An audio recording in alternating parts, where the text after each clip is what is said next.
Hey, what's going on, everybody? I'm Vinny Costa, editor of Street Muscle Magazine and your host of the RodCAST, the all-encompassing car show where we talk about all things automotive. Today, I'm joined by my co-host, Greg Acosta, editor of Engine Labs, and the all-around tech guru, Mr. Acosta. We meet again. How are you, my friend? Hey, Vinny. What's happening? Where's your mug, dude? I don't have mug today. Today it's just fizzy water. Oh, okay. All right. Hey, do you have one of those things? Are they worth it? Should I get one? The Soda Stream? Yeah. Absolutely. I'm about to buy a new one because I've pretty much destroyed the O-rings on this one. How much pressure are you running on that thing? Oh, it's not just the amount of pressure. It's that I go through like 2 or 3 bottles a day. Oh, okay. All right. Leave it to the tech guru to mod his Soda Stream. Dude, they actually do. You can mod this. There's a whole online thing. Like you can get paintball tank adapters. You can what get the hell? Oh yeah, like it's.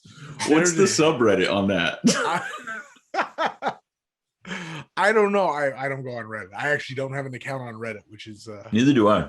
I probably should. It seems like there's some valuable information out there, but you just gotta sift through a bunch of BS. But it seems like there's also a whole lot of just the real bad part of the internet there too. Yeah. But anyways, SodaStream, hit us up. We want you as an advertiser. Yes, I've been a customer for many years. Please advertise. No, I like that fizzy water, dude. It's like it started with LaCroix and then it just all these other brands took off. Oh, well, that's when the hipsters started liking it. Yeah, well, okay, so that brought it to the mainstream. Yeah, because Perrier was that they're like the OGs. That and they're like the Grey Poupon of the water world. Yeah, but no, epic movie, by the way. But just some straight fizzy water with some lemon juice in it. Yeah, it's anyways, my jam. Dude, this is the Automotive podcast, the Automotive podcast, man.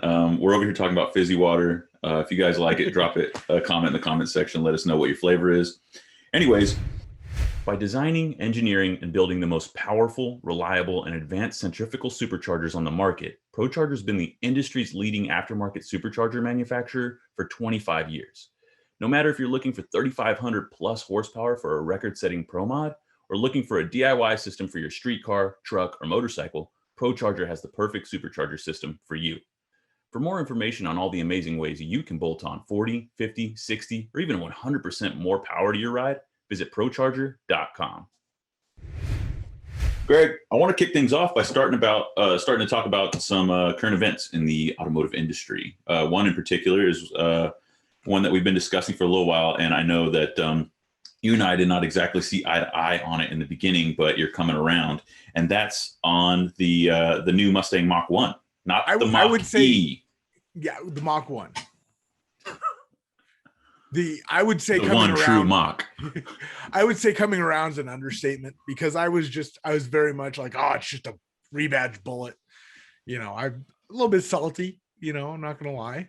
Dude, I first saw it at that GT 500 track day at Sonoma, and I think I had sent you a photo of it, and I really dug it. And you were like, it's just a Bullitt, a different colored Bullitt or whatever. And I was like, really? It seems kind of cool to me. Yeah, well, I'm wrong. Flat out, I was wrong. It's not just another Bullitt. Well, okay, so what made you think that? Because the Bullitt was already pretty cool, but I know you were a little bit underwhelmed on it. I mean, you got 20 more horsepower. You got the Highland green paint. It wasn't that. And I mean, Bullitt wheels are Bullitt wheels, right? We all know that, the torque thrust D style. They didn't really fit the S550, I didn't think. No, they needed to do something to modernize, tweak them, revamp them. Yeah. I mean, as much as I like a 5-spoke wheel, I'm burnt out on them, man. If it's on a classic car, for sure they fit. There's no arguing that. But I don't know, man. 5-spoke wheels are just kind of done to death. At the risk of completely alienating our listeners, you want modern 5-spoke wheels, you have to look at the real high-end Japanese stuff. They have some modern 5-spoke wheels that are just gorgeous. Now, granted, they're, upwards of $1,000 a wheel, It's just to me, once you start getting in those modern sizes, like 20s, 5-spoke wheels leave a lot of empty space, man. And like, But yeah, that's the okay, you thing. know, you These can geek cars out can on the pull them brakes. off. Yeah, because you got these massive rotors and calipers behind them. It looks cool for sure, but like, I don't know, man. It just, for me, it just leaves something missing. Like, just like I said, too much empty space. Yeah, I But mean, well, and that's the thing. Like getting this car and it coming with 19s, I'm like, that's a big wheel. You know, that's a lot of rotating mass. But I mean, it looks great because the brakes fill it up. yeah, yeah. I just did an article on my Firebird, the '68, right, where we did a front brake swap. Bear supplied us with their classic series. So you get like added brake performance, but you don't have to sacrifice like the wheel size, right? Because I didn't want to go bigger than 15. Like I knew it from right from the get. And a lot of people were like fighting me on that. But there's something to be said about like the aesthetic, right? That said, modern cars have much larger wheel openings to accommodate those brakes and wheels. But to be fair, I mean, the easiest way to shut up people who don't want to, you know, let you go with your 15-inch wheels is Bear makes the kit for a reason. Yeah.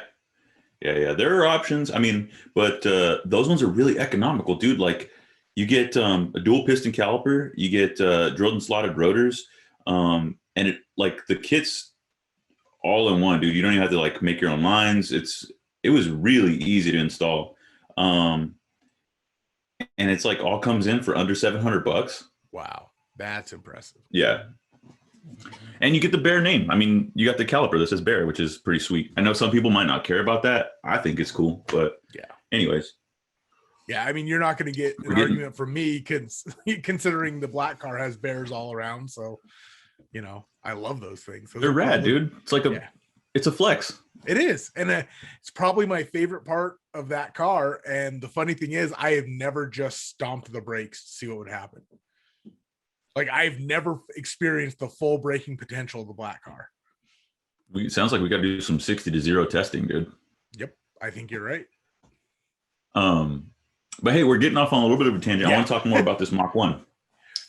Because you didn't really like the wheels on this thing, and I loved them. I think they're cool. They look like futuristic, and they fit that spaceship kind of theme of the car, fighter jet. That's exactly it. They've executed what they were going for perfectly. It's just not my style. Like they've executed their vision perfectly.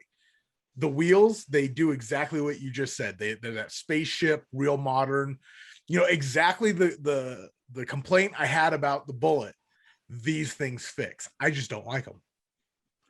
Well, okay, so what I like about them is that, you know, in order to keep progressing, you know, you have to like think outside the box, right? And so they went with a mesh pattern wheel, but they took it a step further, right? Like we've seen mesh pattern wheels for decades already. Man, is that really considered a mesh? That's what I'm saying. It's kind of like a mesh, but almost imagine a three-dimensional mesh, right? Yeah, see, I'm looking it up now because I really don't know if I can go with calling that a mesh. I guess it is, kind of.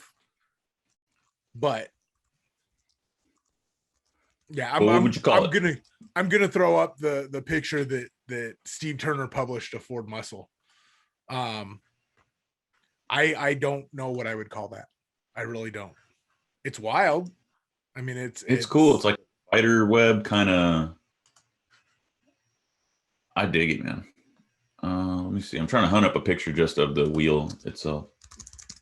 If you go to Ford Muscle, it's towards the bottom. He's got a really nice, you know, perfect 90-degree side shot. Oh, those are rad, dude. I like them. And you got the Brembos peeking out behind him, the bright orange Brembos. Yeah. So cool. I dig the color that they chose too. Now, is this thing going to be available in other colors? Do you know? I don't know. Or is that colors. The Mach 1? I really don't know. I'm assuming if it's anything like previous generations, there'll be a couple colors. But I noticed at this particular press launch, they were all that that fighter jet gray. Okay, so refresh my memory. We had what was it, 03 Mach 1, right? Was Did it they make 03 it or for 04? like, I think it was it was 04. 01? Did they only make it for 1 year? Maybe they made it 01, 02, 03, and 04. No, they didn't make an 01 because that was the naturally aspirated Cobra that nobody wants to talk about, the 9901s. But That's right, yeah. But no, I think it was, I know it was 0304. I just don't remember if it was just 04 or if it was 03 and 04.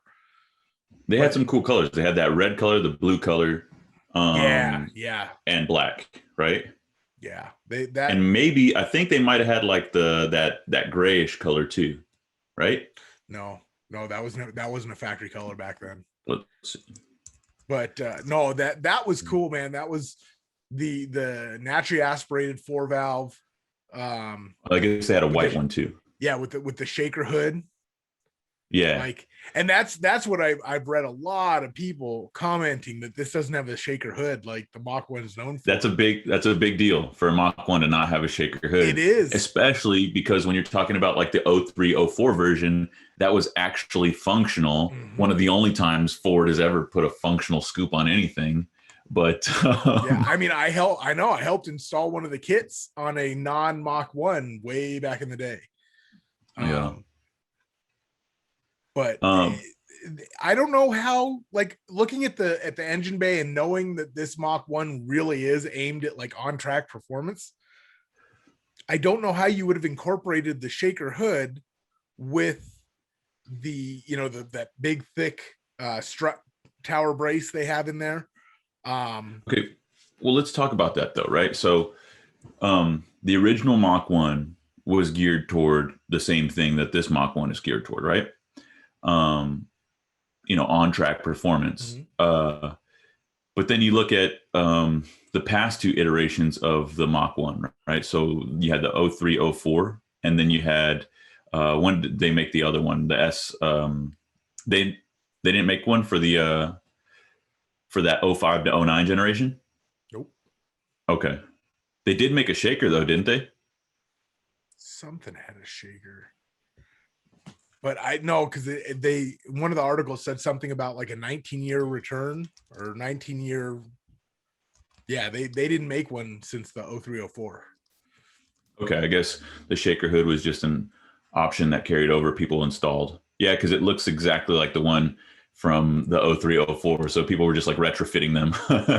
It lent itself well. I mean, the shape. Yeah.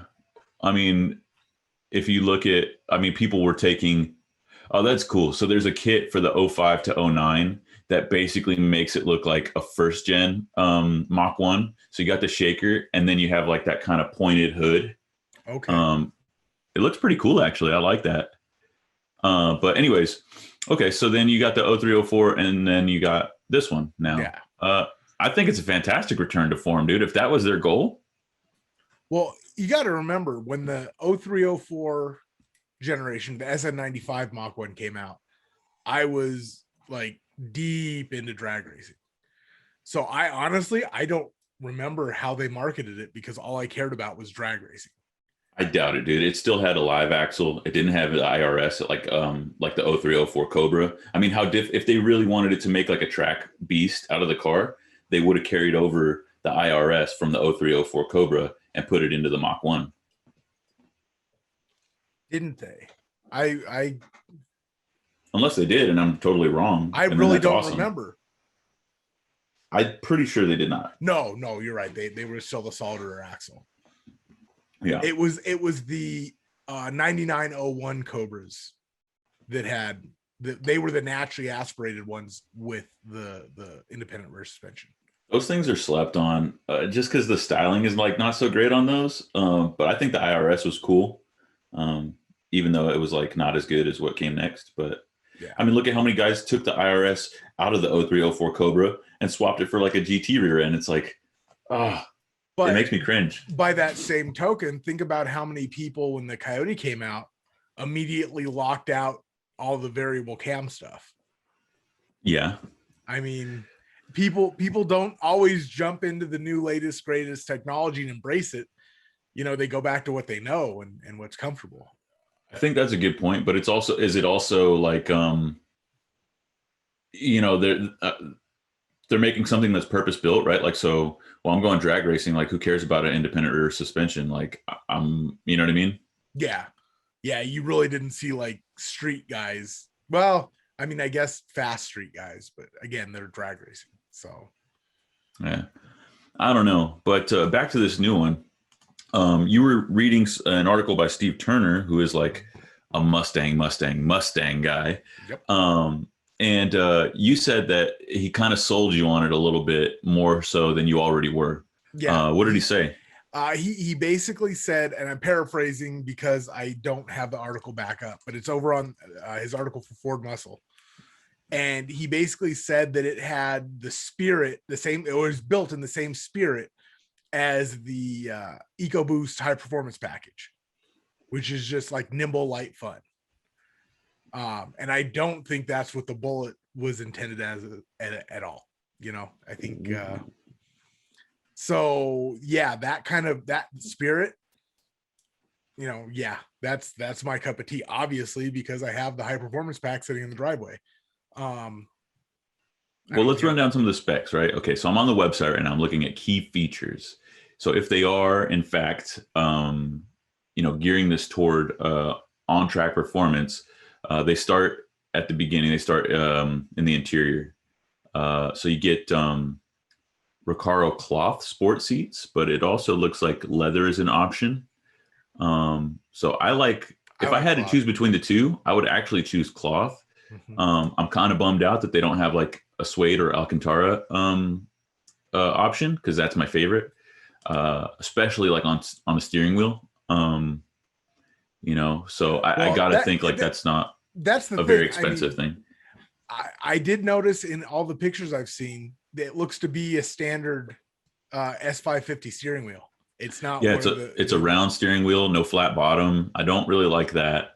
Well, I wonder if they're trying not to poach their GT350 and GT500 stuff. I mean, I get it, but at the same time, it's like, dude, this thing's expensive. We're talking base $52,000. Come on, man. Yeah.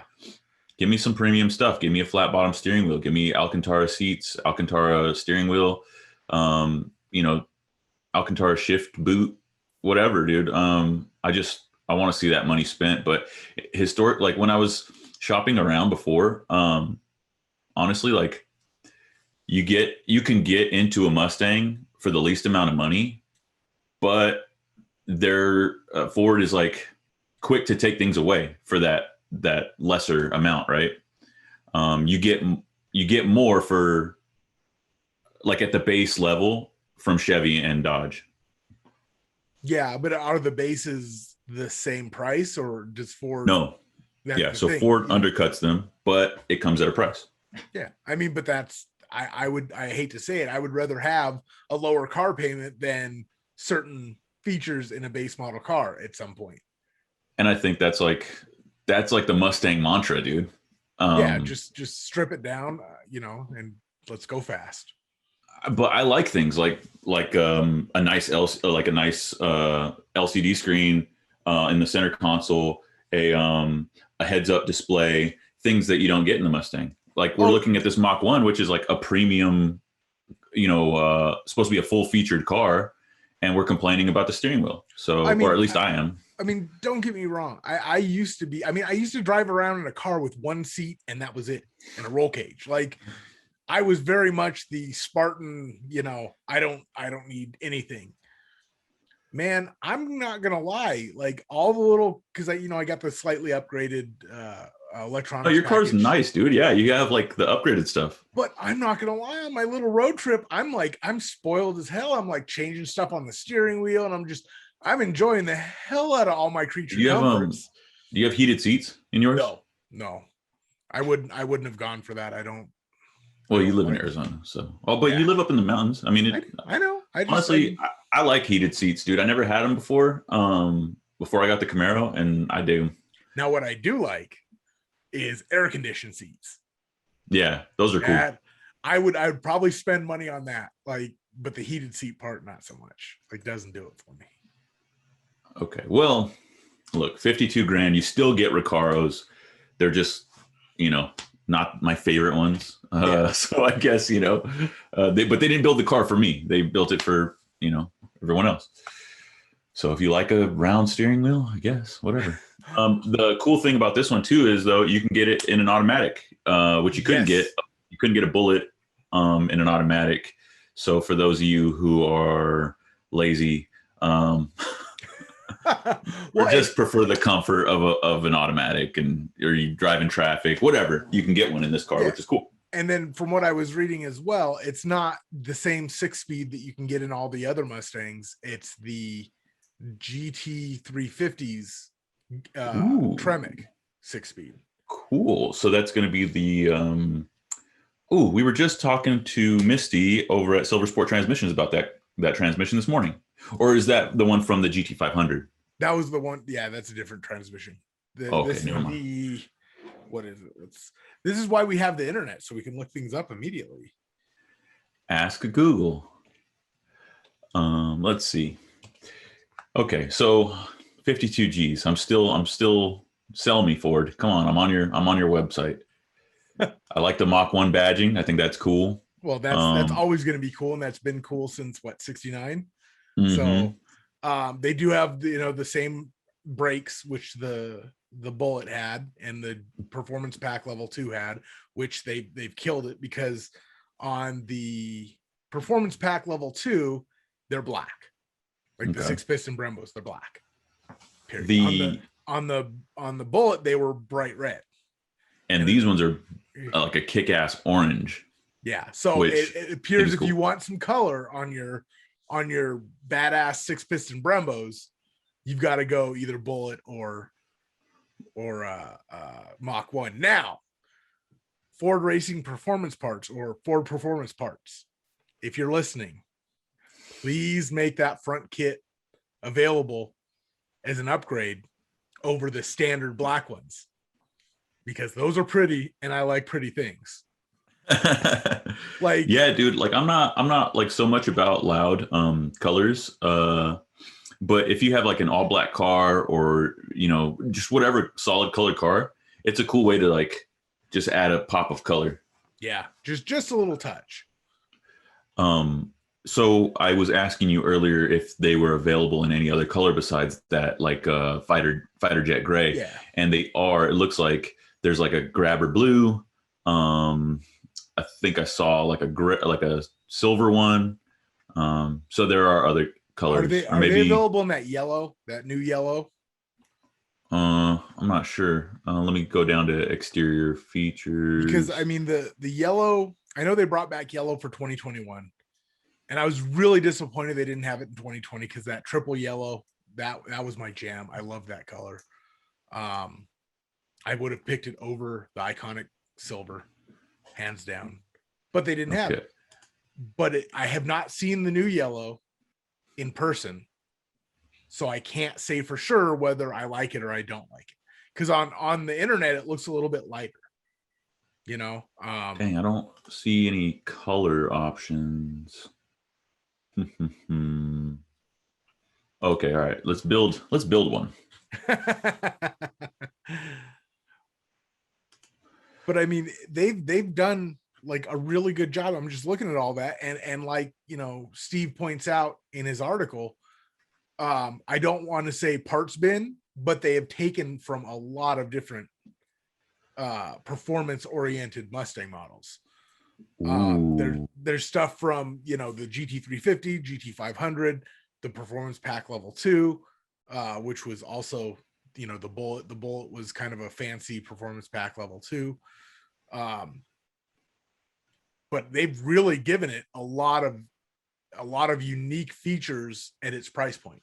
And I know we're talking about $50,000 and how much that is, but if you think about it, the GT350 was more than that. The GT500 is way more than that. And it's got some very performance oriented features at a lesser price point, because so there's the GT, there's the GT350, and what's the next one up? The GT500.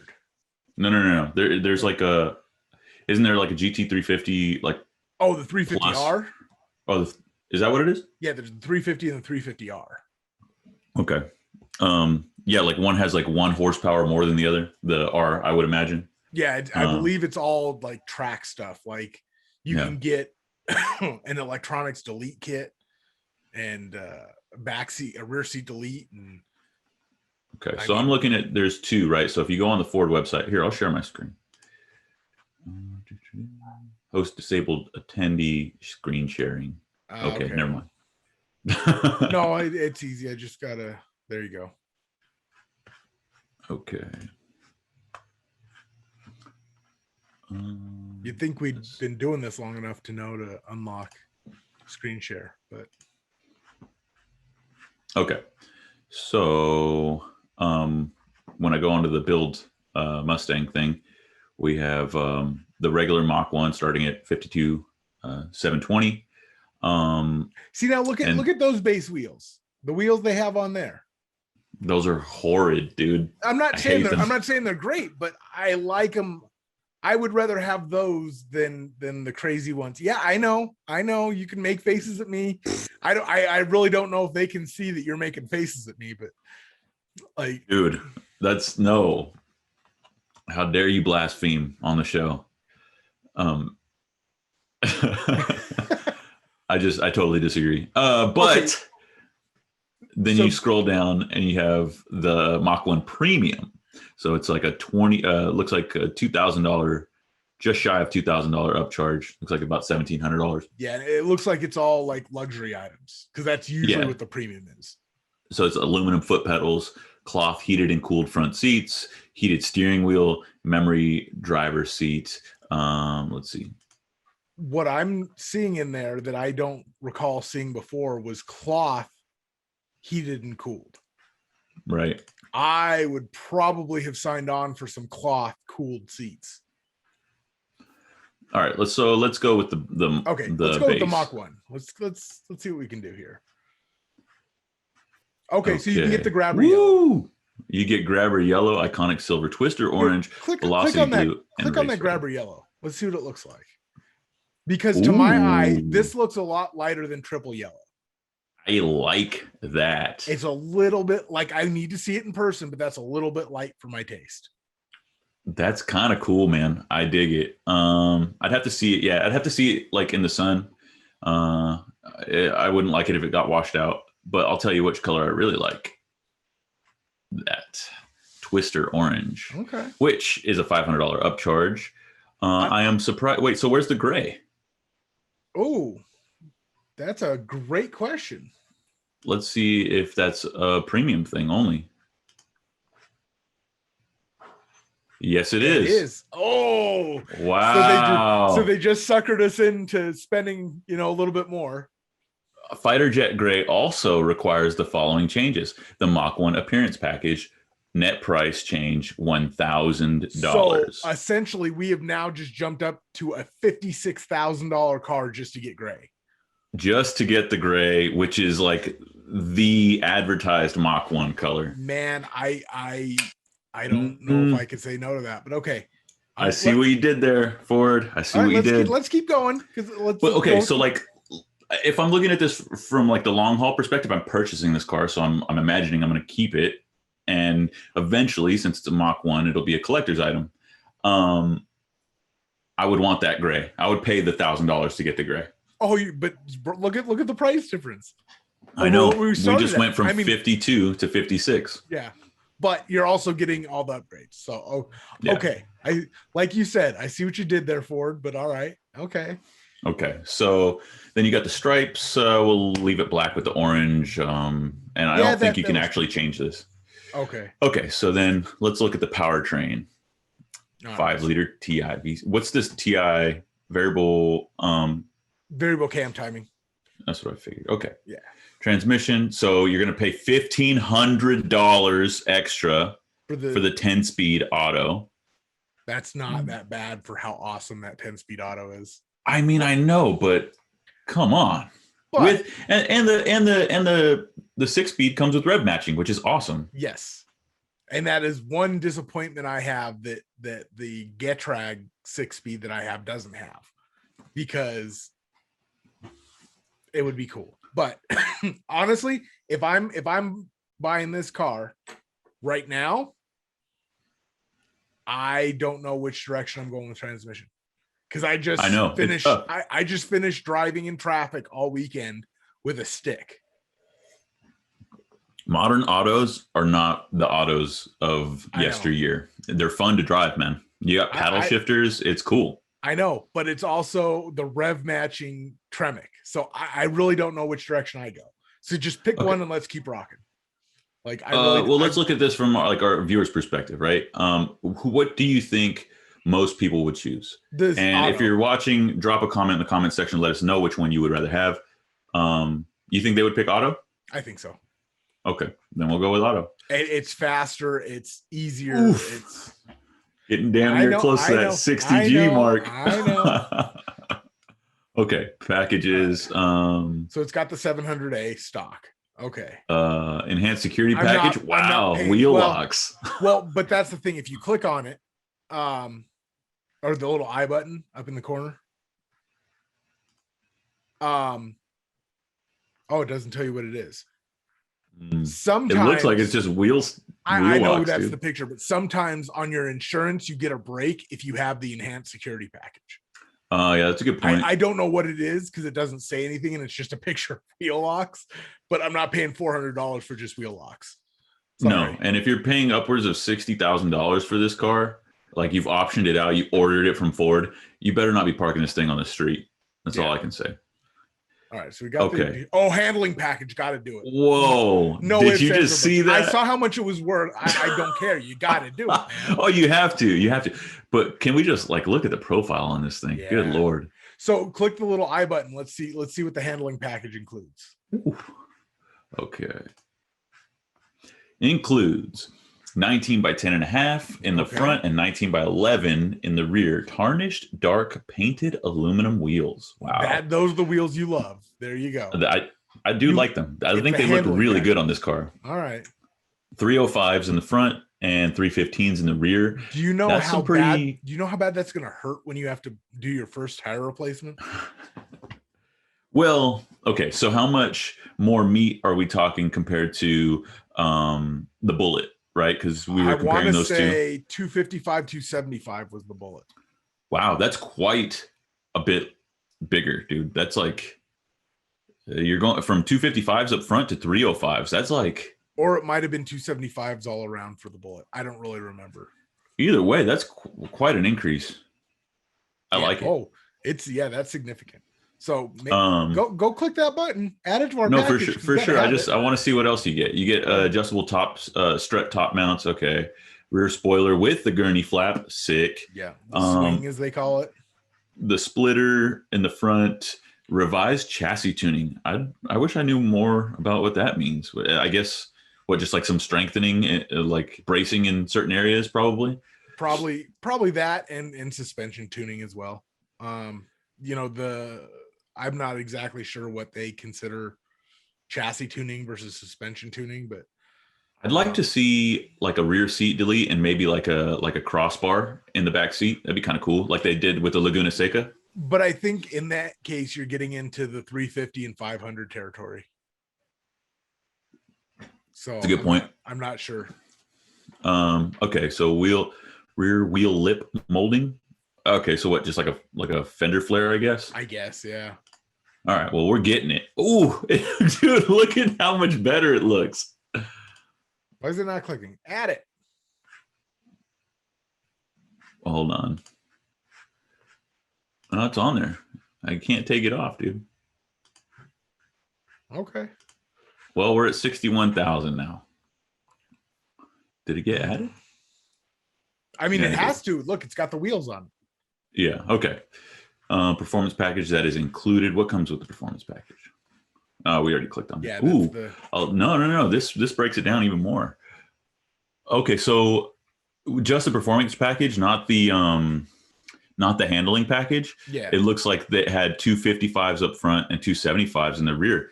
Dude, that's a huge increase. Really is. It is. Holy crap! You're talking about 50 millimeters of tread width in the front. No, over 305. Oh yeah, 305s. Yeah, that's what I'm saying, dude. That's crazy. Good on you, Ford. That's cool. Okay, so then you get this one. You would have got black painted calipers instead of the orange. Blah blah blah. Dark spindle gauge pack, so you get oil pressure and vacuum. Why would you not have that standard? That seems a bit odd to me. Heavy duty front springs. Where was it? I just saw it. Where's the larger? Oh, there you go. Larger radiator. I like that. That's cool. Yeah. Yeah, that was a big selling point living in Arizona to get the performance pack, right? Like, yeah, especially if you're gonna go flog this thing at the track. Yeah. What is the elite? What is package? This, dude? Ford has us like just reeling us in, man. Okay, so it's the B&O package. I wonder what that sounds like. Bang & Olufsen. What a cool name. I heard some criticisms of the GT's B&O upgrade. Now, again, it was the internet, so I don't know whether it's people being persnickety or just wanting to talk crap or what. But all I know is I don't have that upgrade. I have the 9-speaker system or whatever in mine, and I think it sounds great. I'm not an audiophile though. Yeah, I'm not a huge car audio person. Like if it's got speakers and it plays my music loud enough to hear over my exhaust, that's good enough for me. Yeah. That said, when I had that new Edge, it did have the Mach 1000 package, and people used to geek out over it all the time. Like, oh, cool, you got this cool amp rack in the trunk and a little subwoofer, and I was like, yeah, I guess it's cool. Yeah, I've got the Mach audio options in the black car in the 94. Nice. And, I mean, it sounds like crap, but it's also from 1994. Yeah, exactly. One of these days, I'll take it to an actual sound place and be like, make this look the same but sound cool. Maybe. I don't know. I've never been into car audio. The most I did was pull the CD player out of it and put a media deck into it. Yeah, the only car that I own that has no, that's not true. I have two. So the Firebird has a pretty cool sound system. I have a single 10 in the back and a nice amp and premium audio components. And that thing, it's cool to drive that because it's so dang loud. And then surprisingly, I actually swapped everything out on my pickup truck on my Sierra because when I got it, the front speakers were all blown out. So I just replaced all of them. But anyways, moving on, the Mach 1 Elite comes with the enhanced security package and that subwoofer. I don't know. I'm going to say no, I would not probably get this because we're already at 61 grand. Yeah. Well, and here's the thing. I wouldn't opt for it if I was ordering it, but I also wouldn't turn it down if it was already on the lot. Oh, for sure. Yeah. I mean, that's just kind of cool, right? Yeah. I'm not gonna be like, oh, I don't want that, so I'm not gonna buy the car. No, this is not a make or break for me, but $1,300 is quite a bit of money. Well, I mean, yeah, I wouldn't check the box on the order form. Yeah. Okay, so then premium trim color, accent group, blah, blah, blah. Who cares? Right, so exterior. Ooh. Oh, so you get 3-wheel options. No, I'm guessing if you change it, it's gonna tell you something. Okay, so yeah, this has to go with that gray color. Yeah. See, I'm not gonna lie right there. The performance pack 2 wheels, those right there, I really, really like them. Okay, so I like these better than these dinky little things. Oh, absolutely. Without a doubt. But I like these way more than I like these. These look outdated to me, man. They look like that something that would have come on the S197 GT500. Okay. They're not really doing it for me. I'm not gonna lie. All right. I can't sell you on it, but Ford already did because you can't swap them out. So check and mate, my friend. Are you kidding me? Those would immediately go into storage, and I'd put something that I'm not afraid to damage. Oh my god, dude! If you're talking about keeping resale value, I'm not gonna hurt those wheels. I wonder how much each one of those wheels is. Oh, probably what, $1,200? I have no idea, but yeah, they're going into storage. Plus I got to put all seasons on the car because we get snow up here. That's like saying you would pull the carbon wheels off of the carbon package GT500. Well, no, if I've got a GT500, I can, only drive it in the winter. Or I mean, only drive it in the summer. But Dude, it's All right. 62. It's 62 grand. Like, let's be honest. This is the only car I can afford because I think I've refinanced my house and like sold off, 2 or 3 cars. Well, it's something to think about. That I think that is probably the dumbest financial move I could ever make. Oh man, but think about the experience, Greg. But I look, know. okay, but we're talking about 61 grand already, and we're not even done yet. So, and we're on the high side of 61, right? So after taxes and licensing, I mean, we're going to be on the high side of 65, 66 grand, I would imagine. Yeah. I mean, why not just try to get a GT350? Why didn't they stop producing the GT350? Okay, so you get one that's slightly used, has like a 1,000 miles on it.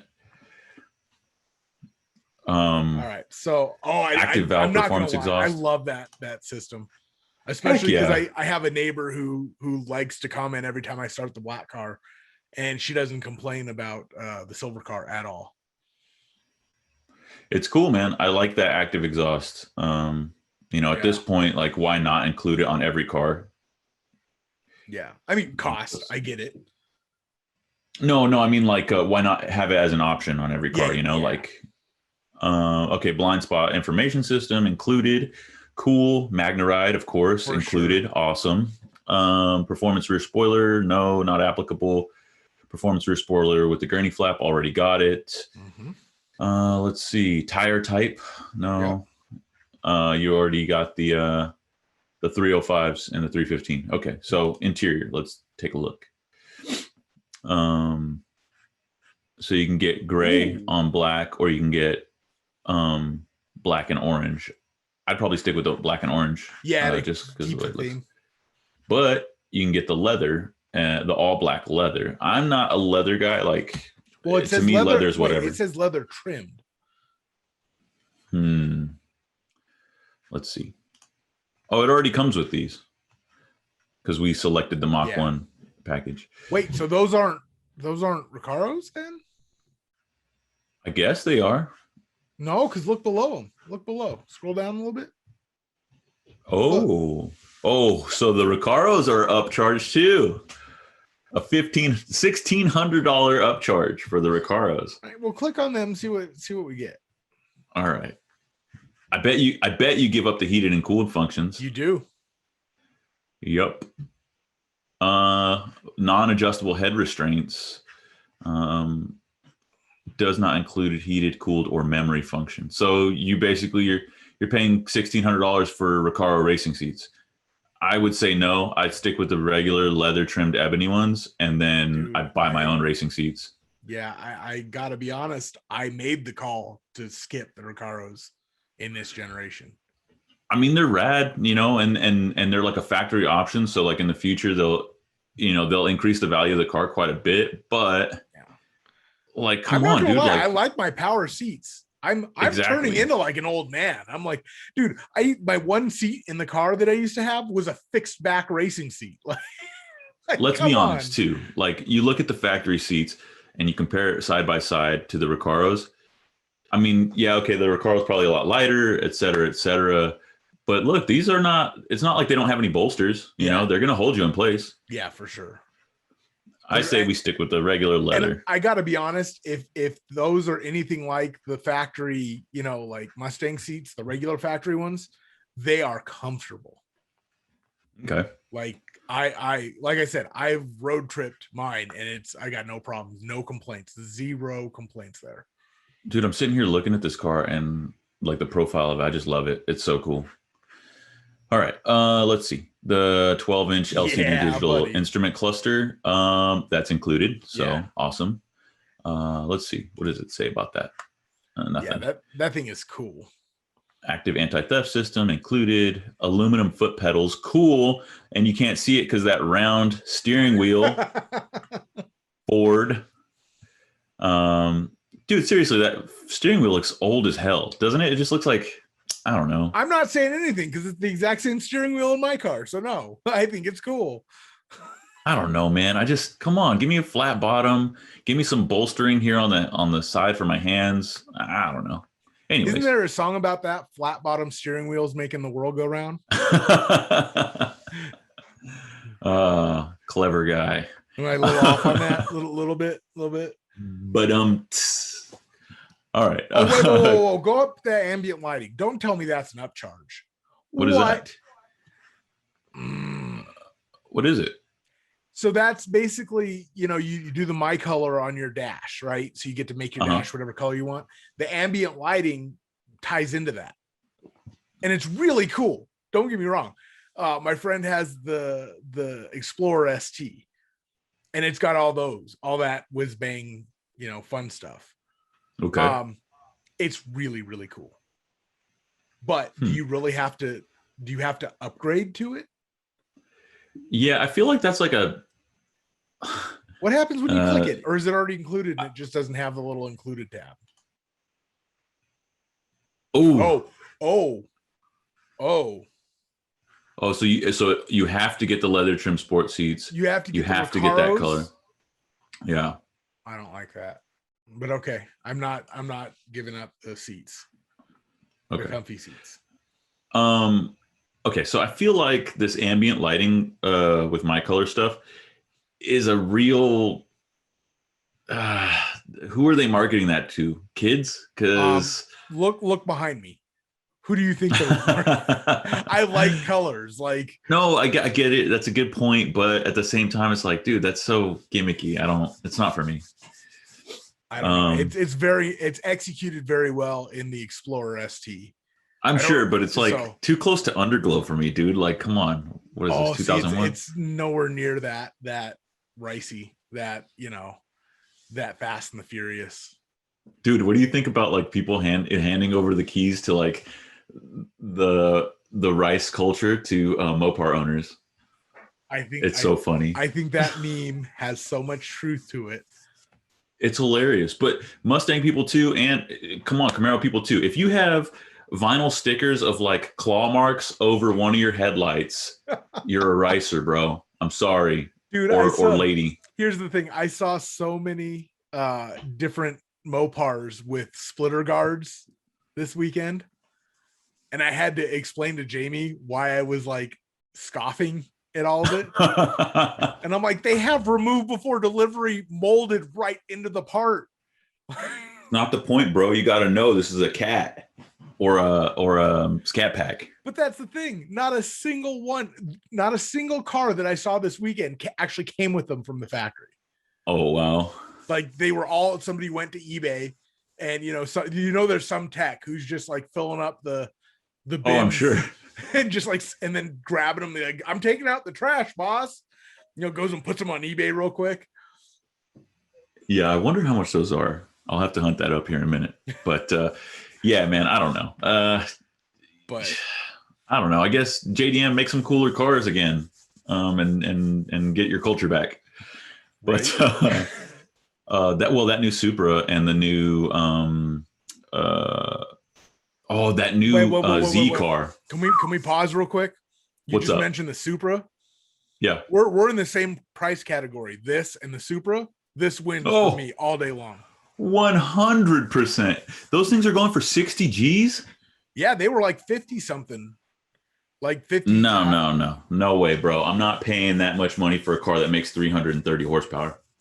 Oh, it's not even the horsepower. It's here. Let's see what it's a Z4. It's a Z4. It is a Z4. Okay, but that said, that new Z is awesome. Oh yeah, but it's also going to be significantly cheaper too. Cheaper, about 15 grand cheaper supposedly, and it makes at least 400 horsepower, which I'm stoked about. Anyways, continuing on with this Mach 1. Sorry, go ahead. Apparently, it's the Supra. The 2021 Supra starts at 43. That's that's 10 grand. When you get into the premium one, you're at 54. Yeah, so that's 10 grand less than we started it with the Mach 1. Oh, wait, hold on, there's more. And if we were comparing it to a GT, if we were building a GT, we'd be a lot closer in price. Yeah, well, and then they have the A91 edition, which is starts at 54,795. All right. Well, we're a little bit biased, I think. I'm just saying, but that's the thing. I'm looking at the Toyota page, and I'm like, That's kind of a sharp looking car. No, bad, Greg. Bad Greg. No, I'm not in for the Supra. I don't like them that much. Yeah. You know, like you said, if I'm spending this kind of money, first of all, I want a V8. Second of all, I want it to be an American V8. But anyways, climate controlled front driver and front passenger seats, of course, that's included. Dual zone, blah blah blah. Floor mats. I got to pay extra. No, I'm just kidding. Heated steering wheel included. Oh, you can get a rear seat delete. You asked for it. Let's see how much more it costs. Available on Mach 1 trims with the Mach 1 handling package. It doesn't cost anything.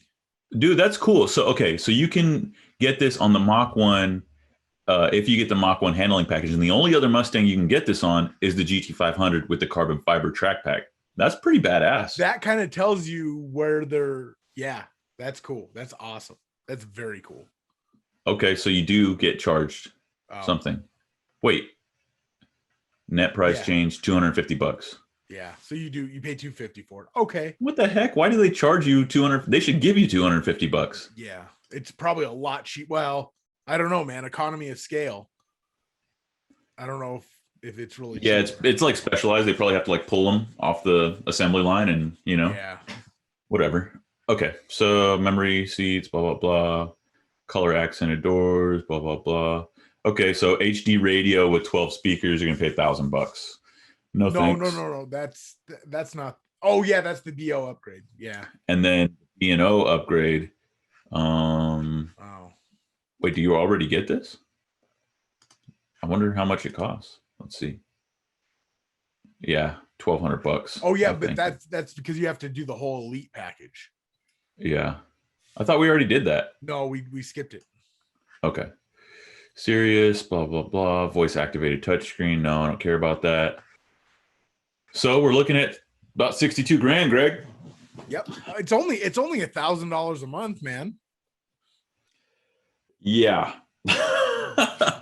Hey, I want to point one thing out, and I've said this a lot as a younger guy. You can sleep in a car, but you can't race a house. Now, me being an older guy who probably couldn't sleep in a car for more than a night or two,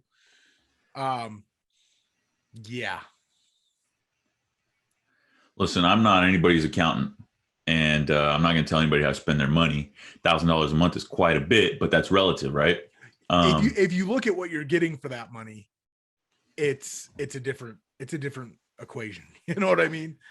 Okay, but $61,000, you get a new Mach 1, right? A limited Mustang, very cool. A lot of great performance options. But compare it to a used GT350, which I think you can probably get for around the same price. And you got a nice flat plane Voodoo. Man, I don't know, bro. I don't know. I might want the GT350. See, this is why I like to stick to cheap cars, because you don't have this, well, what should I get? What should I do? It's like, oh, this is what's available for this price. Okay. Well, right now we're just dreaming. So, but I don't know, man. It's a sharp looking car. This thing with a blower on it would basically be a GT500. Dude, it's funny. I'm sure everybody's like out there watching this going, I wonder how much Ford paid you to do this. Hint, Ford, you're supposed to be paying us to do this stuff. No, I mean, I think you can tell by my hat. I've been doing this anyway. So no, man. I really dig this car a lot, and you and I had originally kind of disagreed about it, but after going through this build process with you, I think it's a solid car. I think I honestly, it's fairly priced compared. I thought it was just going to be a rebadged Bullitt, and I wasn't super happy about that. How much can you get a Bullitt for, like a used one? I have no idea. I haven't even looked. Probably less than 61, but I feel like the Bullitt, like fully optioned. Like when I went and bought my car, they had a Bullitt on display, and I feel like the sticker said something like 51. But again, I didn't even really dig into what was on that sticker. I was just like, no, I'm here for my car and my car only. Yeah, I don't know, man. Look, if you're like dead set and you really want a Mach 1, I think it's a fairly priced vehicle for what you get. If you don't really care about like the Mach 1 heritage or like the fact that it's like a limited car and things like that, then you'd be well served to probably get like a GT and then just do all this stuff yourself. Yeah, get like a GT Performance Pack 2. And then but I mean, shoot, how much is a GT Performance Pack 2, spec out at? Like you're still going to be pretty high up there, right? Like high 40s. I would imagine, high 40s, low 50s. God, that kills me, man. You know what? Everyone just go buy high mileage New Edge and Coyote swap it, and there you go. Motor oils and additives are the two most important pillars of the German company Liqui-Moly. Beyond that, the company sells service products, car care, greases, pastes, underbody protection, and windscreen adhesives. They also offer the tools and equipment required to use those products effectively. There are a total of more than 4,000 items, which make Liqui-Moly a globally unique, full-range retailer for automotive chemicals. Along with cars, Liqui-Moly also has its own product range for motorcycles and bicycles, for commercial vehicles and construction machines, for garden devices and industrial applications, as well as for boats and small aircraft. In order to ensure the consistently high quality of its products, Liqui-Moly produces its oils and additives exclusively in Germany. So, if you want to check out the high quality products of Liqui-Moly, go to liquimoly.com. That's LIQUI-MOLY.com. Yeah, that was a fun little trip down Fantasyland, right? Like, yeah, man. But hey, we were talking about something just a moment ago. Those that new Z car and that Supra. Those have kind of been on my mind lately. I've been seeing a lot of pictures about that new Z car. The new are they going to call it the Fair Lady? I wonder. No, I think they're calling it the 400Z. Okay, 400Z. Hunt up some images of that. It's supposed to come out 2022. I think so, yeah. But I can't wait to see the Nismo version. I'm going to be 100% honest. After buying this last Mustang, I don't know that I'm ever going to buy a new car again. Like, never done it. I'd like to. This was actually my second new car in a row, actually. And after my first one, I swore I was never going to do it again. And I did it with the Mustang because the Mustang was everything I wanted. They should call this like the baby Aston.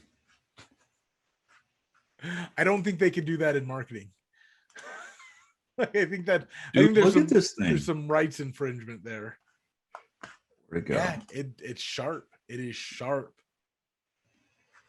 I like it. Yeah. I like it a lot. Maybe in 2025 when, they start to come down in price. What about that? What about how do I make this big screen again? Huh? It's big screen. What? What are you talking about? Oh, there we go. Okay. But what about that new Subaru and the new 86? Have you seen any pictures of them? I haven't seen any pictures, but I heard that they're pictures. I've seen the thing. Now they've got 236 horsepower. I mean, like, yeah, come on, bro. Powerful engine. Imagine you're a college kid. You want a cool car. Don't have a lot of money, but you want a good, new, reliable car. Might be a good option. What would it take for them just to put a turbo on the thing? It probably costs them a lot. When they don't have to, people will still buy them. I mean, their target market will still buy them. The thing is, the BRZ was on my short list, and then was real quick because I don't fit in the BRZ. It does not fit me right. Like, it's just 110%. I would go with the BRZ over the Toyota. Just like right off the bat. I I think I would go for the Toyota if we were just doing nameplate, branding or whatever. But the Subaru had better packages at better prices. Really? But yeah, because when I was looking, big brakes were like the big thing, and you could get the big brake package from Subaru for cheaper than you could with the 8.6. But at the time, the Toyota I think that was the first year of the Toyota, because that was right after they'd killed Scion. So, well, okay, so I got to be honest. Oh yeah, they had a Scion version, didn't they? People forget about that. The FRS. Oh, I bet you can get those for cheap now. Anyways, I don't know. Where do you feel that car falls in like the pantheon of cars that have paid homage to their predecessors, right? Like as far as styling goes, because it doesn't look like the original Hachiroku, right? No, I mean, well, think about it, man. The original 8.6, it's a freaking Corolla. Like, don't get me wrong, I would love one. I love the way the hatchbacks look. But then again, I have a thing for hatchbacks and little 80s hatchbacks to boot. But I don't know where that styling comes from. I think it's kind of all on its own, Oh, this is kind of cool though. I Googled Toyota 86 Panda, and there's a bunch of people who have painted them to be like the initial D car. Yeah. That's pretty cool. Yeah. I mean, let's just call it, what it is. The initial D Hachiroku is what everybody thinks of when they think of A86. It's iconic. And of course, I don't know. Have you ever seen the non-black and white like Panda versions? I thought the black and white was the Panda version. Well, they have like red and black Panda version. So exactly that, what you have up there, but with red instead of white.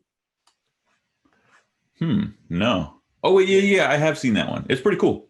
Yeah, but I still like the white and the black. And I don't know. I think it like pays pretty good. I mean, the overall shape is kind of similar. I don't know. Maybe I'm trying too hard. I don't know. I don't see it. I don't see it, man. I think both of those cars are equally good looking in their own way. But I'm telling you right now, this one looks a lot better. I'm taking this one. See, I'm taking the. I know the nostalgia in you cannot, like discount the original 86. The pop-up headlights, the weird little front splitter thing that was trying to happen. What kind of power do these things make if you turbo them? I honestly don't know. I have not. I mean, I know they were like 205 or 210 horsepower stock. Yeah, severely underpowered, but still cool cars. All right. All right. So, anyways, we've been talking about this stuff for long enough.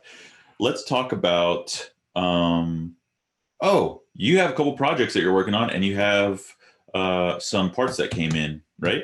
Yep. Yeah. I've been working on that small block Ford. And getting stuff ordered for that. We're getting real close. I've got to actually clean off the stock pistons, because they are coated in carbon. But because I need to weigh them and see how much of a weight difference there is, because there is a certain faction who's trying to get me to not have to rebalance. Even though you should weigh them before and after you clean all the carbon off. Yeah, but I'm probably gonna rebalance everything. But yeah, I ordered a new balancer and a new flex plate, just because the old flex plates just cool. Hey, you ran into an issue though whenever you that was on the intake manifold for that car, right? Oh yeah, right. Where the steam pipes had been cross-threaded into the manifold. Yeah, you sent me a picture of that, and I was like, "Uh-oh." Oh yeah, that was brutal. I mean, trying to wrench that off, I literally had a cheater bar and like a 3-pound sledge that I was just wailing on. Oh no! Wait, so it was like someone just torqued it on there and made it fit, and then when you got it off, it was like just Yeah, because I mean it's screwed. pipe. Yeah, it's pipe thread, so it's it's Yeah. tapered.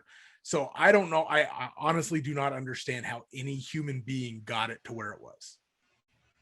Like I don't know. But the thing They is, probably just used a crap load of thread sealant. there was not a bit anywhere on any of that. Huh. Like it was just. Is that a cast manifold or is it aluminum? Yeah, it's cast aluminum. Okay. Like, Well, okay, so it's cast, but it's aluminum. All right. Yeah. Well, the thing is, I bought all the stuff to repair it, and and basically bore it out and tap it and everything, and then I ended up buying a new intake manifold instead. What? Well, because I needed the stock upper manifold, and as I'm hunting around eBay, I found a stock upper and lower for less than most stock uppers. Oh, that's right. I forgot you told me that. I ended up winning it for $100. Well, $99. Now, nice. How much did you pay for the other one? It came on the engine. It was just the lower. Oh, okay. Yeah, it was just the lower, but it came on the engine. But I was hoping to have the manifold here today. Like UPS still hasn't shown up, and it's wow, they are way late. But it's painted this ugly yellow color, and I think that's why I won it so cheap. So somebody, you gonna strip it and repaint it? I don't know if I'm gonna strip it, but I'm gonna repaint it. Because the thing is, it's only got to last like half of a dyno session, and then I'm pulling it off. Oh yeah, that's right. That's like I don't want. So I think I'm gonna repaint it just that new cast. I think they call it new cast aluminum or something. What's the manifold that's gonna live on there? I'm thinking probably the Holley high ram side intake. They're awesome new small block Ford one. They make one for the Windsor? Yes, they do. Nice. It's awesome. Like it is. Dude, Holley, is there anything you don't make? That's awesome. Yeah. So I think that's going to end up living there, but there's a lot of stuff between that and a stock manifold that I want to test. Sick. The only challenging thing is, and I'm running out of money on eBay, like that's for sure, because I'm buying up all the old manifolds I can find. They don't. Well, so this is going to be your like a test mule for you, right? So yeah. You're trying to gather as many manifolds for that engine that you can, or what? Well, originally, we wanted to do basically like a 90s build, but with modern technology, right? But as I've kind of been going through all the old archives and everything of the internet, a lot of that small block Ford stuff has been lost to time. So I kind of want to go through now, and I still want to do old school 90s kind of stuff, but with modern technology, which is why I think that Holley high ram is going to live on there. That's like the newest small block Ford manifold that's been made. But I want to go through and do testing with the old stuff that just isn't around anymore. So Windsor ran from what, like 70, 71 till when? I mean, Windsor ran from the 50s because with the 289s and stuff, that was a Windsor. So, I mean. Wait, but I thought it replaced the Cleveland. The Cleveland came out with the. Oh, I know I'm going to piss people off here because I'm going to be wrong. But I know. So which one has the taller deck? The Cleveland's a taller. Well, the Cleveland's a 9.2 deck, isn't it? It's like that goofy. Because the 351 Windsor is a 9.5 and the 302 Windsor is an 8.2. But there's also 8.7s and 9.2s. And I think those were racing. And then you get into like that weird area where people are making Clevor engines. And... We actually are doing one of those for the. Cool. Yeah, we're going to do an 8.2 deck Clevor. So you're going to put Cleveland heads on that Windsor?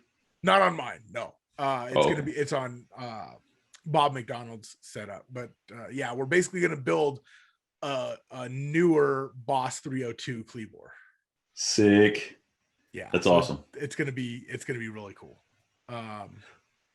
Well, we'll have to hunt up the year range, but I was just curious, like, when did they stop making the Windsor? They 2001, I think, in the Explorers. I think 2001. Somebody will correct me, but it's like 2001. I think that was the last year that a Windsor rolled off the assembly line. And what did yours come from? This one came from a 93 Thunderbird. Okay. So the cool thing is supposedly that's a Cobra cam. Everybody's, it's a Cobra cam. No, the Cobra had a T-Bird cam and some 1.7 lift or rockers. Okay. But so I'm really hoping when I pull that cam out, it's not like wiped out, which it shouldn't be, because so far, everything I've taken off this engine is just like incredibly, unbelievably pristine. Like it's got the original bearings from 93. Nice. Like, and they are beautiful. They're not worn. Like, I feel like Was it gone through before you got it or what? I don't think so. I think the heads may have come off at one point real early in its life. But everything is factory. Nothing has been changed. I feel like maybe one of the heads came off. So back to like the I guess like the impetus for this test mule idea that you had. What exactly do you want to like test with this thing? I mean, I think I'm gonna probably lean a little more towards like all the old school. Like if you subscribe to 5.0 in like 95 to 98, probably those kind of tests. So like one thing I want to do is the 1.7 rockers versus the stock 1.6s with the Cobra cam. And I really want to dive into explaining, because people are just like, yeah, it's more, man, you're changing some timing issue, or some timing variables there. But so that I want to do stuff like that. The different intake manifolds, of course. I'd like to test some different valve train stuff. I was going to say, what kind of different valve trains were they using on those various cars? Are you going to do stock stuff versus stock stuff, or are you going to do aftermarket versus stock? I think, well, and that's the thing is like, I can go with like a stock style 1.7 because they made them, but I think the Cobra actually came with like crane roller rockers, if I remember right. Okay. They came with from factory 1.7 rockers. Yeah, that was the Cobra dude. Okay, so that was on the Cobra, and then what was like the standard Thunderbird, like the one that you have? It's a like 1.6. It's just the stamped 1.6, and that's actually what I have from Melling. Is I'm going through and I'm putting all the stock stuff back the way it was first. So what kind of compression did they make from factory in that Thunderbird, and what kind of compression did that Cobra make? They all made anywhere from, well, I want to say the Cobra made 9.4 to 1. Because they had the GT40 heads, but the Cobra heads had those slightly larger chambers, so they didn't really change much. But from what I was, looking at and reading with that era of Ford, you could have got a range of like 0.7 of a point of compression just based on who put it together and when. Because there were some tolerances. Yeah, exactly. But this one, because when I'm rebuilding and I'm putting the blower pistons in it right out of the gate, right? I was gonna say, dude, like that. Are you gonna throw some boost at it eventually? Because it's gonna get the traditional like Vortex supercharged. Very cool. You should hunt up an old Powerdyne system. Dude, I actually did talk to Vortex and asked them if they had any like old school S trims, and he was like, we may have a couple back somewhere. So that'd be awesome. I mean, that would be so cool. If we could find like an original S trim to put on it, that would be, even if I had to like give it back, right? Like if it was just to look, here's an S trim and here's like whatever the new TI trim or SI trim or, No way, bro. Like, I don't know what happened to it. That's crazy. Yeah, we're still looking for it. Hey, Greg, is that a new Fox body? When did you get a new car? Right.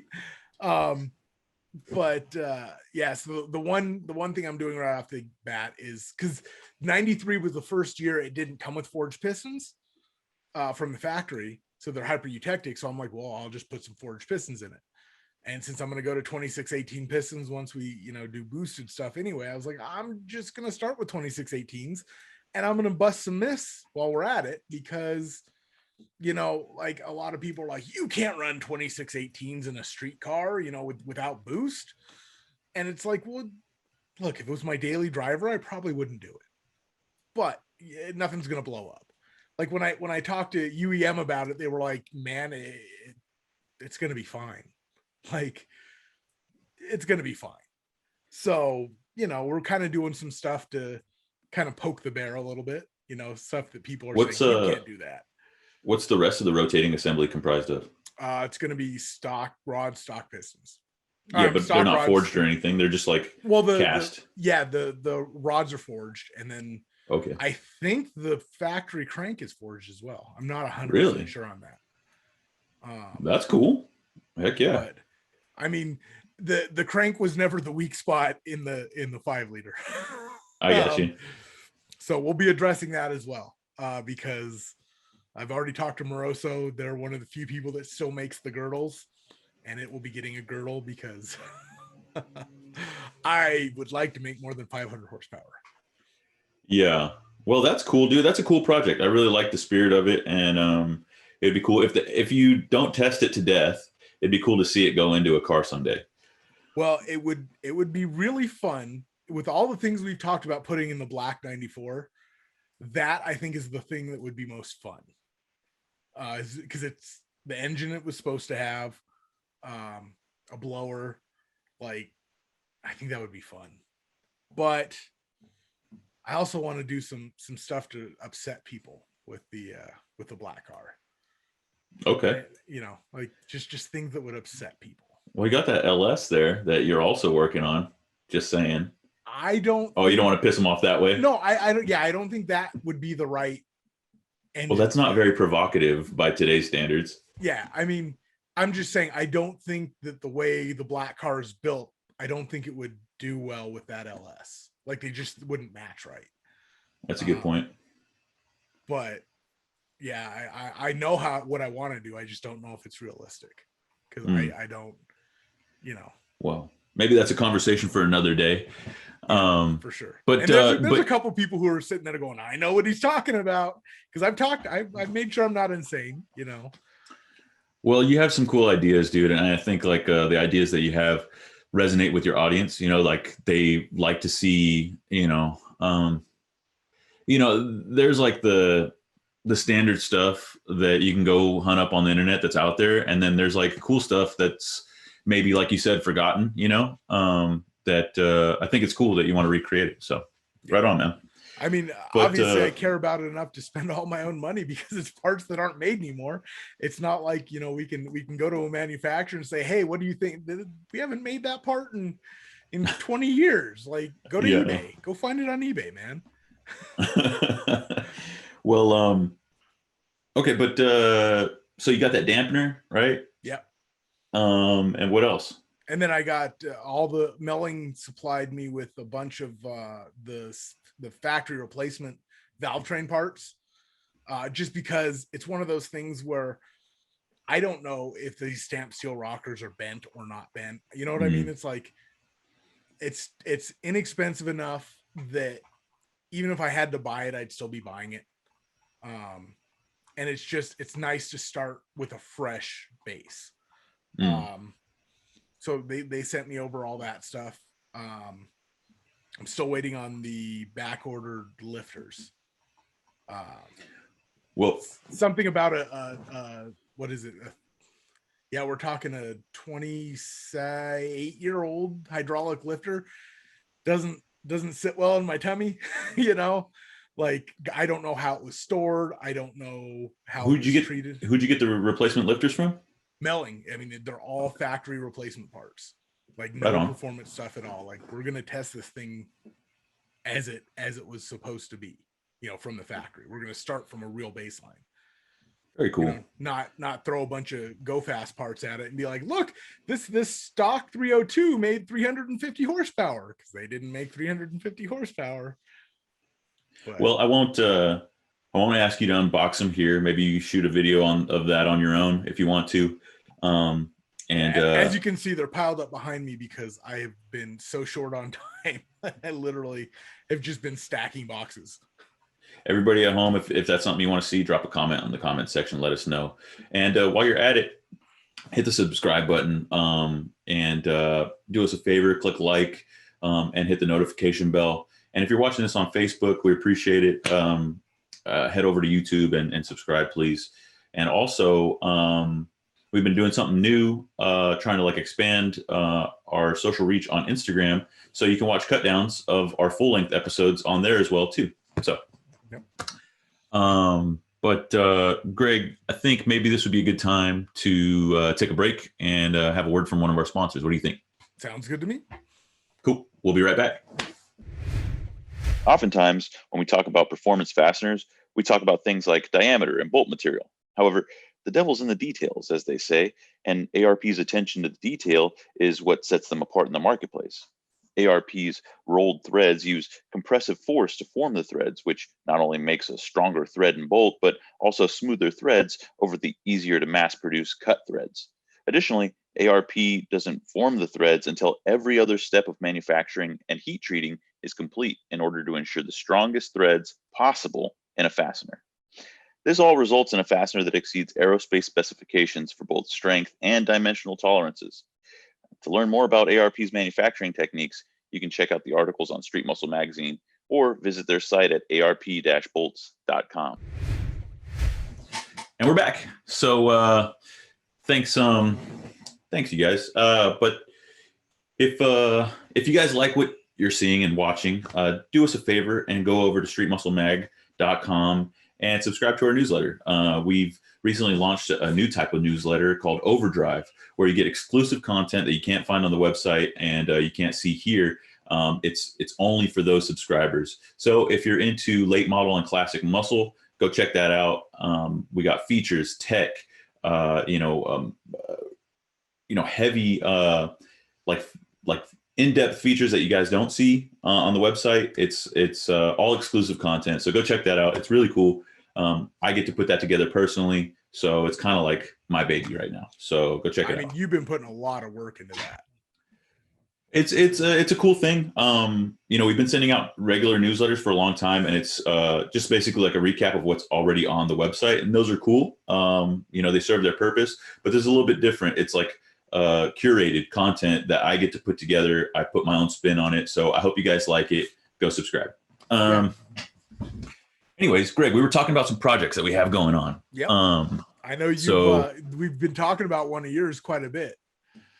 Yeah. You've been kind of helping me spec some of the parts for the build. And it's the 84 C10 square body step side that I've nicknamed El Diablo because it's red. And it's a cool name. I think it's like a fighting rooster or something, some type of fighting chicken in Spanish. But the devil.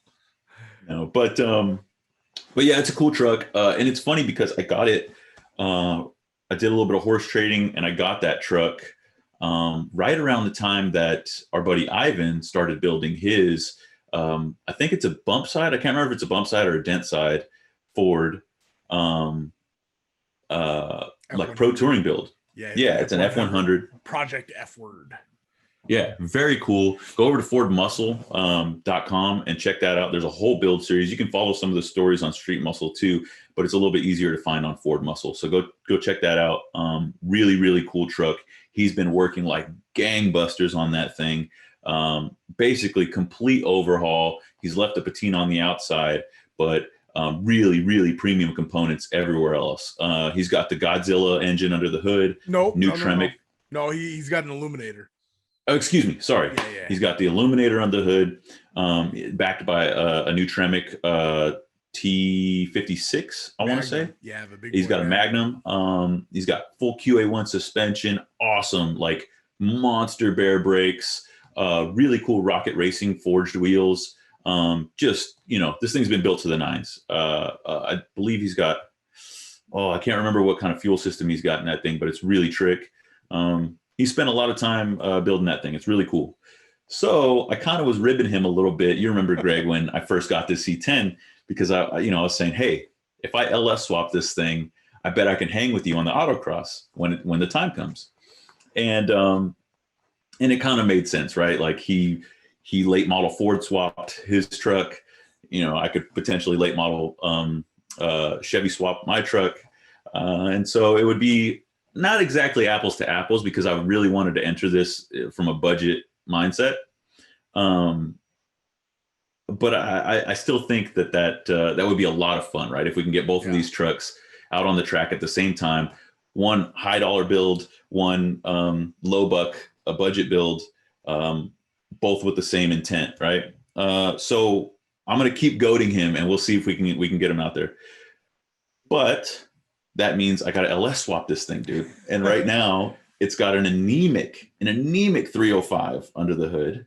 It actually runs pretty good. Well, yeah, now that it has the proper amount of push rods. Yeah, yeah, exactly. So I broke a push rod. I had some woes like when I first got the truck, but we got it sorted and it's running actually really good. I've been putting a lot of miles on it recently. It's just a fun little truck to cruise around in, man. But anyways, I ended up scoring an LS and we weren't sure if it was a 4.8 or a 5.3 off this little old lady who moved into this house. She had it in her garage. A buddy of mine went and picked it up for me. Got it for $100, right? Literally like the story of an LS, right? Yeah, exactly. Like, I don't know what it is. It's in my garage. I need it gone. Someone come get it. Give me $100. That's exactly how it went. Matter of fact, I gave my buddy $100 and a case of beer, and that's how I got it. So anyways, we ran a bore scope through the spark plug holes.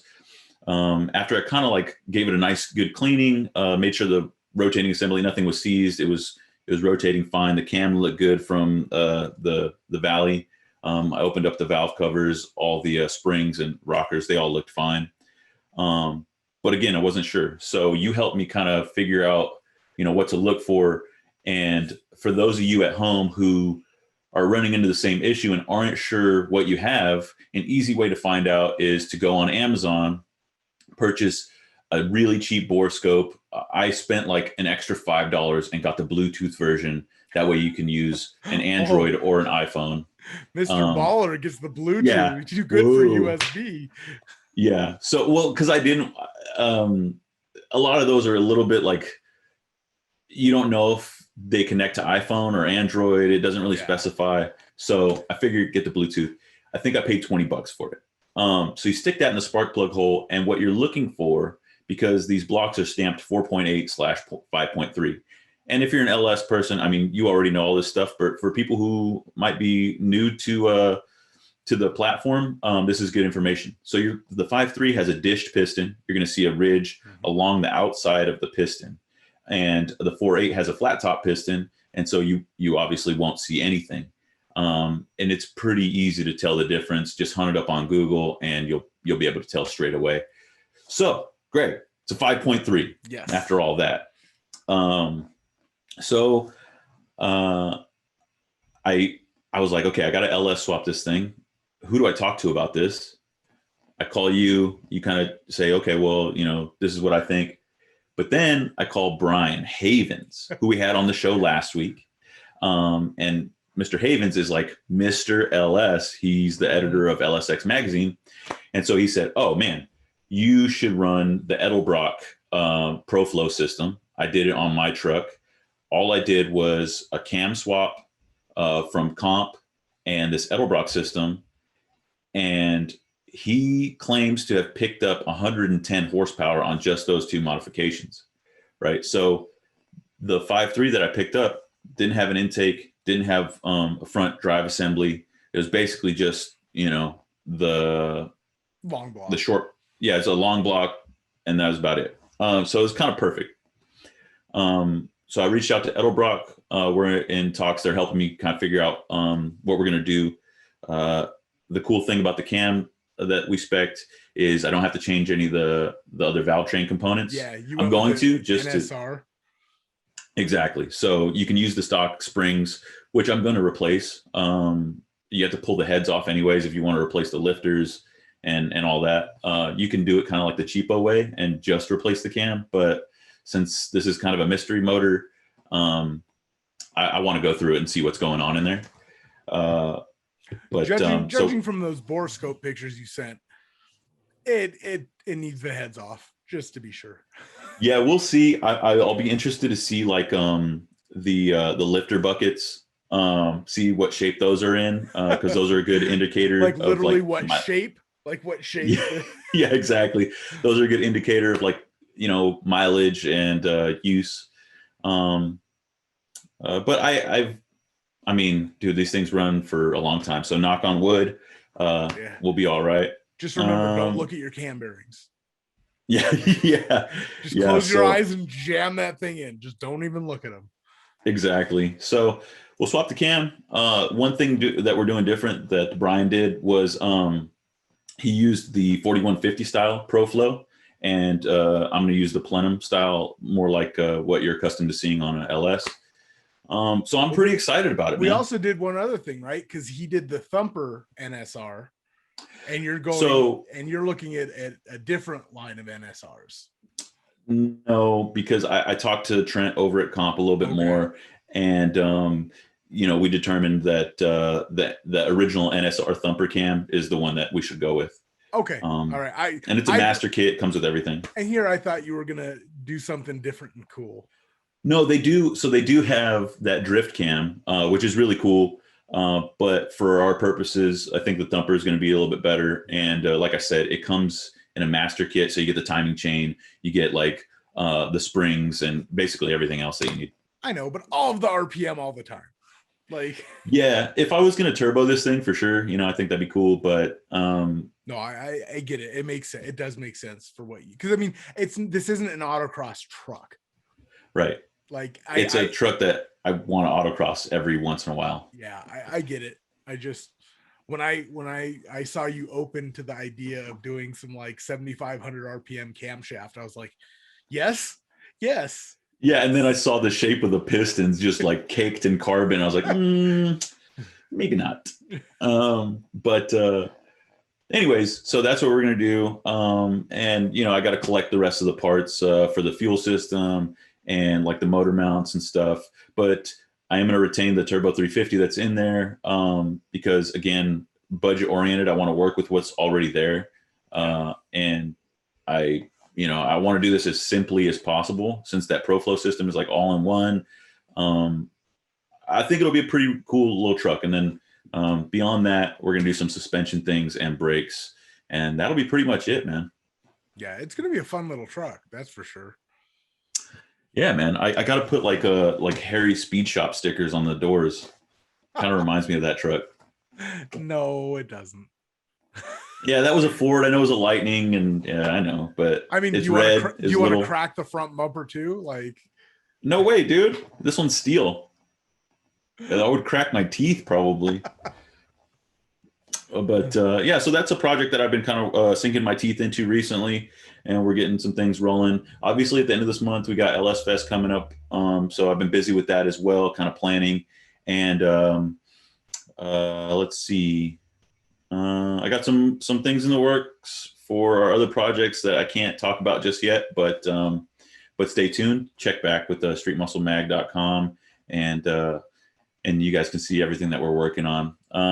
Greg, as we kind of wrap things up here, what's going on Engine Labs? Can you tell us about any articles that people might be on the lookout for? Well, right now we're no, because I don't know what order things are going to publish in, and I don't want to give it away. Okay. Because we're early in the month, and I know how that goes. Yeah, so. and project wise, I mean, we've got. I'm like looking up at my whiteboard right behind the camera that you guys can't see. And yeah, we've got some fun projects we're working on. But as everybody knows that during this pandemic, one of the biggest things with the aftermarket is just keeping up with demand. There's a lot of people fighting supply side issues. So I wish I had a more solid timeline for some of these. But no, I get it, man.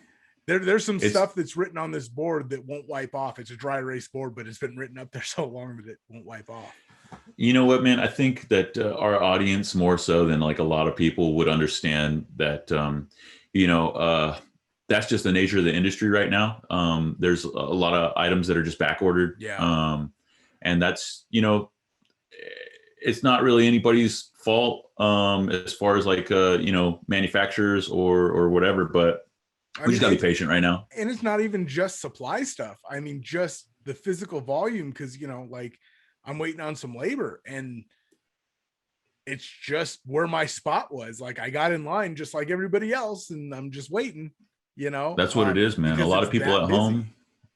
Yeah, a lot of people at home got a little bit extra scratch to spend, and they're all working on projects, man. That's just the way it goes. It's a good thing, but it's also, a little bit frustrating sometimes. Yeah, but I mean, it's better than the alternative, right? It's better than not having anything to play with. Yeah, man. Okay, so I want to take a quick moment to talk about a giveaway, right? That we have in the works with one of our sponsors, and it's Performance Distributors. We worked with them, our buddy over there, Steve Davis, when they first came on board as exclusive sponsors on the RodCAST, and we talked about a way that we could involve them with our audience, and Steve loved the idea of a giveaway, and so do we, because it's we want to give back to the people that watch our show.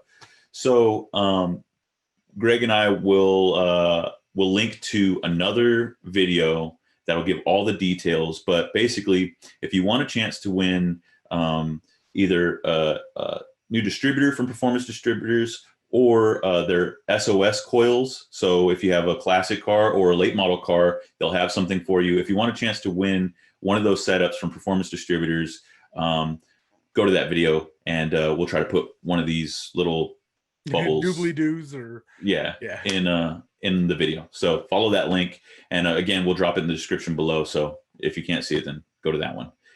I think that's it for today, Greg. We've gone on long enough.